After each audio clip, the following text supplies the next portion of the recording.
think just allowing people to be open. Like I think sometimes there's like a majority, of people that can relate or have a common sense of understanding, and then there's that one minority who has a difficult time sharing or has a difficult time opening up. And as a leader or as a facilitator, I think it's really important to bring that into light, because I want them to, we would want them to be able to be honest, like how Jesus was to the Father, saying, this life kind of sucks right now, and it's okay to admit that in a group like this. Yeah, definitely.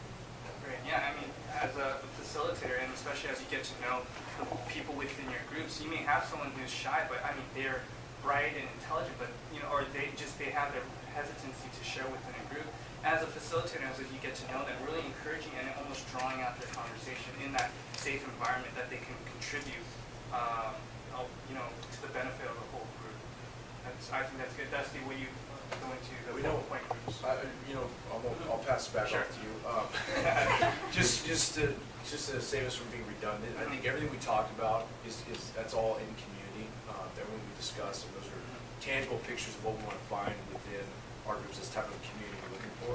I think we could just explain the authority, the structure that we're going to. Yeah. I think we'll go through that, and then we'll hit up our hypothetical scenarios. Great. I mean, you guys read it, and if you haven't, there's some really great examples that Dusty gives of this idea of a dance.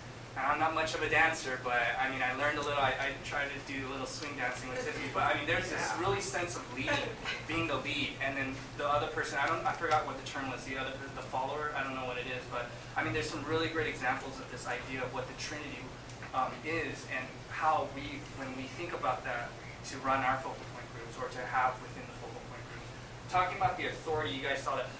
Everything needs a structure, because without structure, it's just chaos. And the word authority, it's been abused. I mean, a lot of us may have personal experiences when, I have authority, or this authority has been given to me, and, listen to me, or do this, do that type of stuff. But, I mean, that whole idea, even within the Trinity, we see that authority is a God-given, it's a God-given characteristic, even within the Trinity and even within us.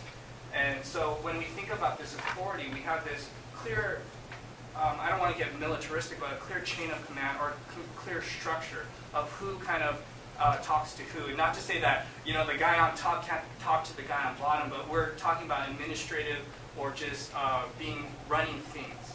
Hopefully, if that makes sense. So if you saw, once again, we did a diagram just to make it clear and simple. This idea of, the pastors, the focal point pastors, kind of working and talking and mutually sharing with the coaches, and the coaches then having that responsibility to mutually talk and share with the facilitators, who then, the facilitators, had that responsibility to mutually share and discuss and pour their lives into the people within their groups. So we see this almost this pouring action and once again, we don't want to say this is a top-down structure, but we want to say that this is just this accountability structure, or this structure in which people, that if they have problems or issues, that they know who immediately first that they can go to. And a clear picture, I think, is in the Old Testament, where Jethro, the father-in-law of Moses, saw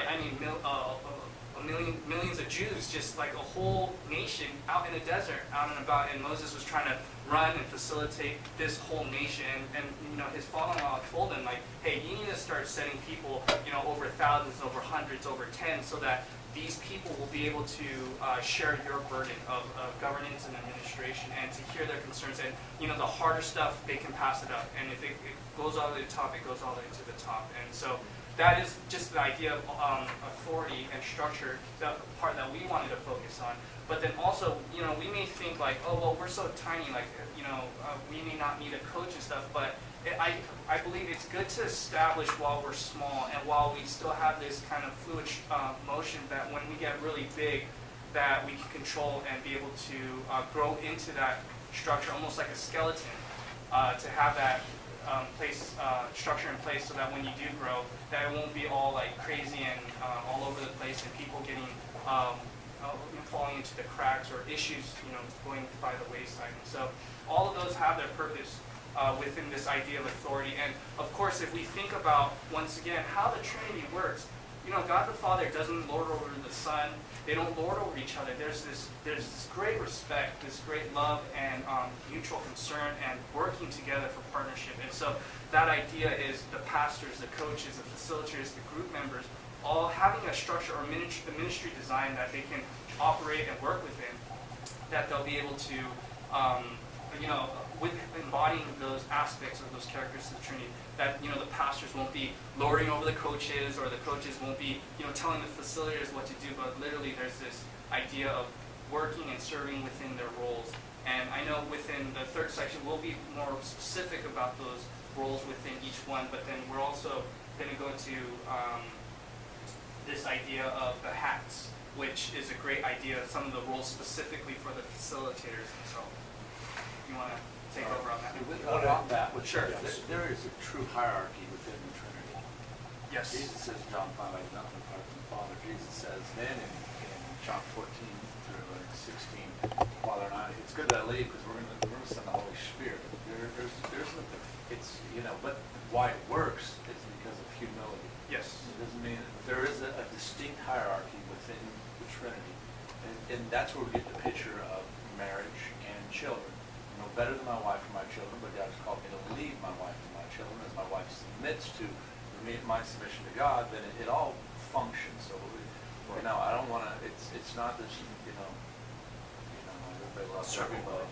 There's a distinct hierarchy, and there's a reason behind that. Yeah, we don't want to mold that over or just say like that's the whole thing. There is structure. No, there's structure and there's authority, and a lot of us we're hesitant of that because we've seen the abuses of it.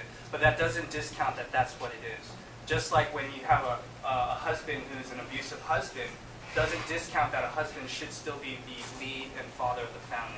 So a lot of us, the abuses or the bad things have stuck with us, and the first thing we want to do is just kind of throw out everything together. But if you could imagine everyone just, having no structure or authority, you lead to chaos, and it's just crazy, and nothing gets done, and people end up actually getting burned and hurt in that type of freedom themselves too.